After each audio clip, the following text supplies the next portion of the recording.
Good morning.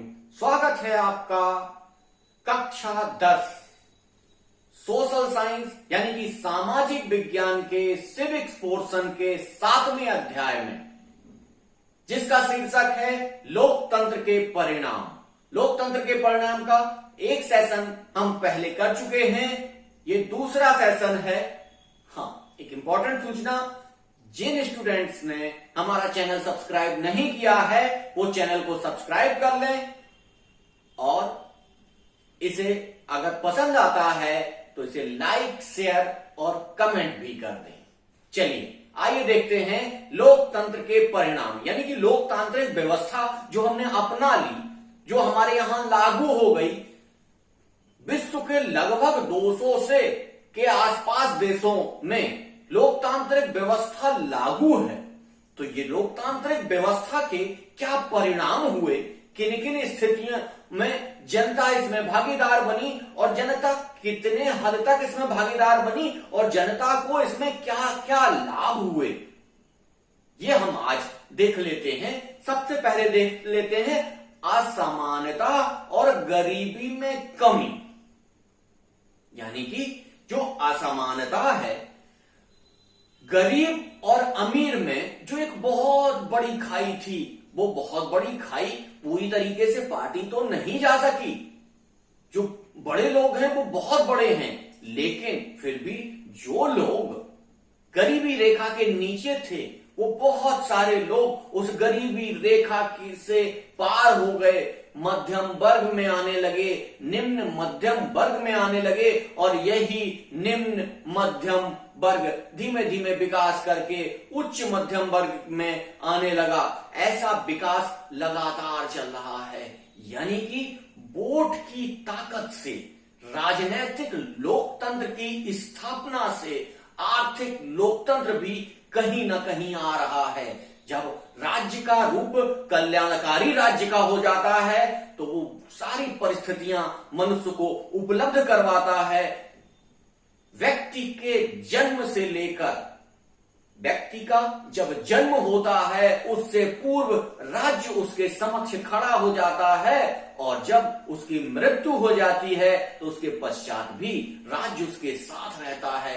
यही कल्याणकारी राज्य की अवधारणा है और यही कल्याणकारी राज्य की अवधारणा ने गरीब और अमीर के बीच की दूरी कम की है। बहुत सारे गरीब अब मध्यम वर्ग में आ गए हैं और जो असमानता थी, आज कहीं गांव में, दूर दराज में, इंटीरियर में वो असमानता देखने को मिले तो बात अलग है, लेकिन आज कोई व्यक्ति इसलिए नहीं हटाया जाता है कि उसकी जाति निम्न है या वो किस कास्ट से बिलोंग करता है, किस कास्ट से बिलोंग नहीं करता है, ये आज कोई नहीं देखता है। आज लोग होटल में खाना खाने जाते हैं तो कभी ये नहीं पूछते हैं कि होटल में जो वेटर आपको सर्व कर रहा है उसकी जाति क्या है, जबकि प्राचीन काल में ऐसा था, जाति देखकर कार्य करवाया जाता था, लेकिन आज ऐसा नहीं है। तो लोकतंत्र के आने के पश्चात ये सारी स्थितियां उत्पन्न हुई हैं, ये सारी चीजें आई हैं कि असमानता में कमी आई है और गरीबी में भी कमी आई है। यानी कि ये जो बहुत बड़ी खाई अमीर और गरीब के बीच में थी वो निश्चित तौर से कम हुई है और अमीर देशों में तो इसका प्रभाव बहुत व्यापक देखने को मिलता है, लेकिन गरीब और विकासशील देशों में भी इसका प्रभाव देखने को मिलता है। इसका अगला पॉइंट हम देख लेते हैं कि सामाजिक विविधताओं में सामंजस्य। लोकतंत्र का अर्थ ही है कि समाज में जो विविधताएं हैं उनमें सामंजस्य स्थापित हो सके। जैसे भारत में लाखों विविधताएं भरी पड़ी हैं, भारत जैसे विशाल देश में लाखों विविधताएं ऐसी भरी पड़ी हैं। इसके लिए कहा जाता है कि कोस कोस पर बानी बदले 3 कोस पर पानी। यानी कि एक कोस आप चल जाते हैं तब स्थितियां अलग हो जाती हैं। पानी और बानी का ये जो अंतर है ये कहीं ना कहीं आपको दिखाई देता है।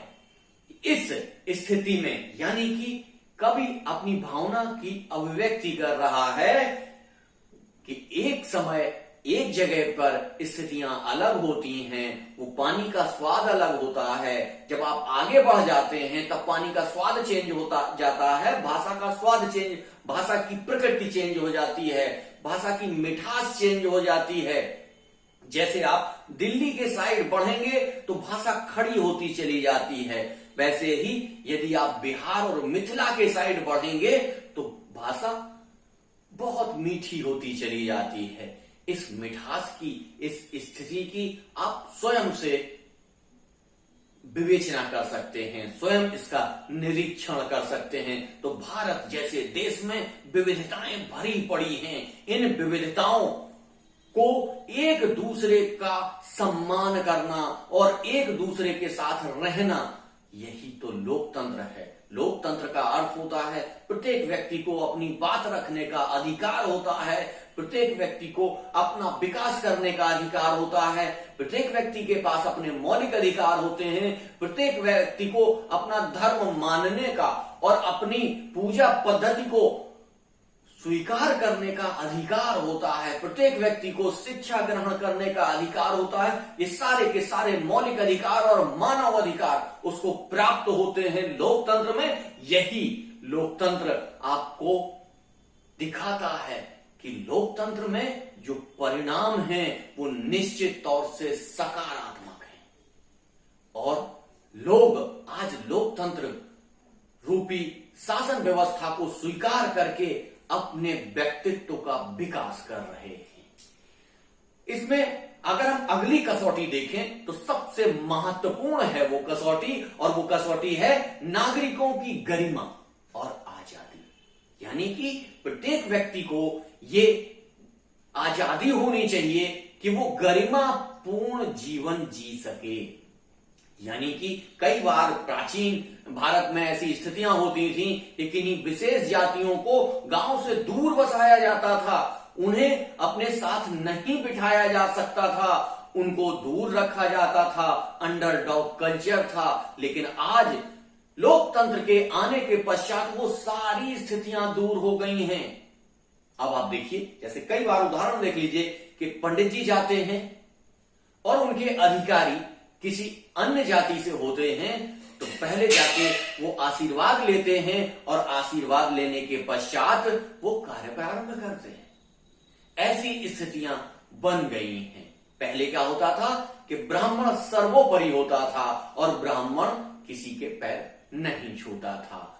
आज यदि हमारा टीचर ब्राह्मण जाति के अतिरिक्त किसी जाति से है, यानी कि क्षत्रिय है, वैश्य है या शूद्र है, लेकिन चूंकि वो गुरु हैं इसलिए ब्राह्मण का बालक भी पैर छू के उनका आशीर्वाद लेता है, अन्य लोग भी पैर छूकर उनका आशीर्वाद लेते हैं। यही वो स्थितियां हैं जो स्थितियां मानव को गरिमापूर्ण जीवन के साथ ये आजादी प्रदान करती हैं कि वो अपना जीवन सुचारू रूप से संचालित कर सके।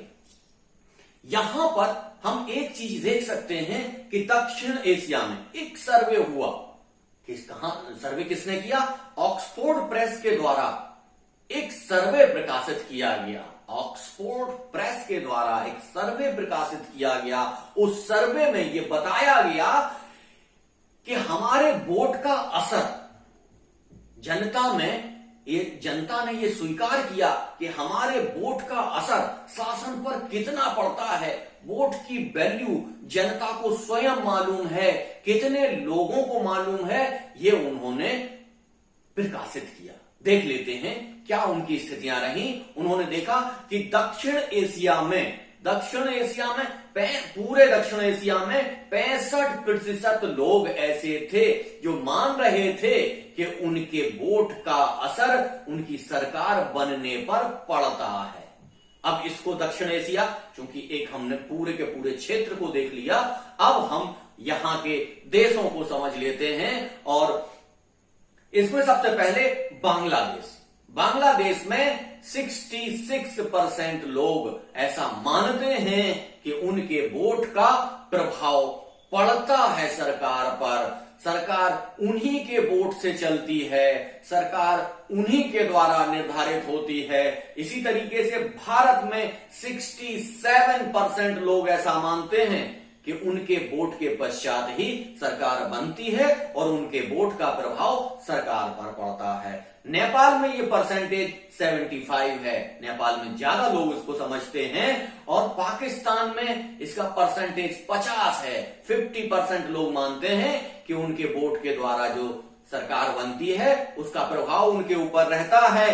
श्रीलंका में ये परसेंटेज 65% है। अब आप लोगों ने देख लिया, ये इस चार्ट के माध्यम से आप लोग समझ सकते हैं। ये चार्ट मैंने पूरा बता दिया है। इस चार्ट में आप देख लीजिए कि किन स्थितियों में क्या चीजें हो रही हैं।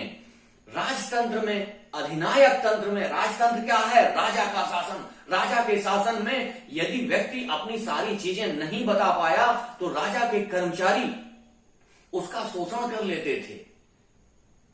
लेकिन लोकतंत्र में ऐसा नहीं है। कहीं कहीं पे अपवाद स्वरूप ऐसा मिल सकता है, लेकिन लोकतंत्र में फिर भी व्यक्ति को अपनी अभिव्यक्ति की आजादी है। वो अपने शोषण के खिलाफ प्रिंट मीडिया में, इलेक्ट्रॉनिक मीडिया में जाकर अपनी बात रख सकता है, ट्वीट कर सकता है, फेसबुक पे जा सकता है।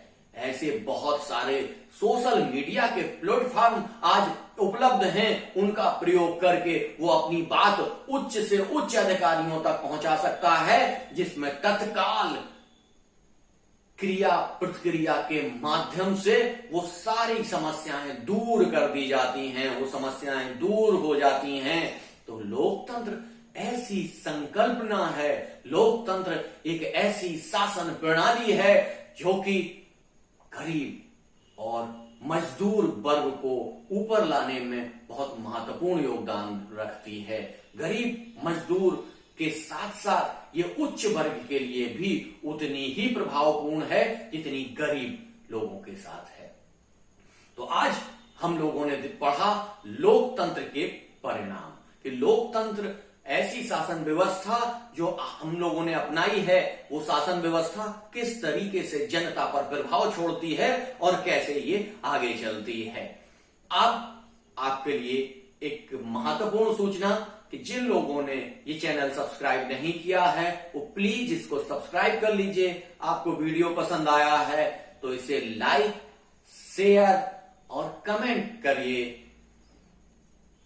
इसमें ऑब्जेक्टिव के जितने भी क्वेश्चन हैं, ऑब्जेक्टिव टाइप क्वेश्चंस के लिए हम एक सिलेबस कंप्लीट होने के बाद एक सीरीज चलाएंगे पूरा। उस सीरीज के माध्यम से वो आपको सारी चीजें उपलब्ध हो जाएंगी, और लघु उत्तरी और दीर्घ उत्तरी के लिए हम पीडीएफ आपको उपलब्ध करा देंगे, जिससे आपका संपूर्ण सिलेबस कंप्लीट हो जाएगा। मैंने कई बार देखा है कि बच्चों के बहुत अच्छे अंक आते हैं, लेकिन सोशल साइंस में उतने अच्छे अंक नहीं आते हैं, जिससे उनकी परसेंटेज पर बुरा प्रभाव पड़ता है। तो यहाँ हम आपको ये आश्वस्त करते हैं कि आप हमारे चैनल पर रहिए, आप हमारे साथ रहिए। ऐसा हम कतई नहीं होने देंगे। आपको साइंस सब्जेक्ट से ज्यादा नंबर सोशल साइंस में प्राप्त होंगे, और यही मेरी उम्मीद है। धन्यवाद।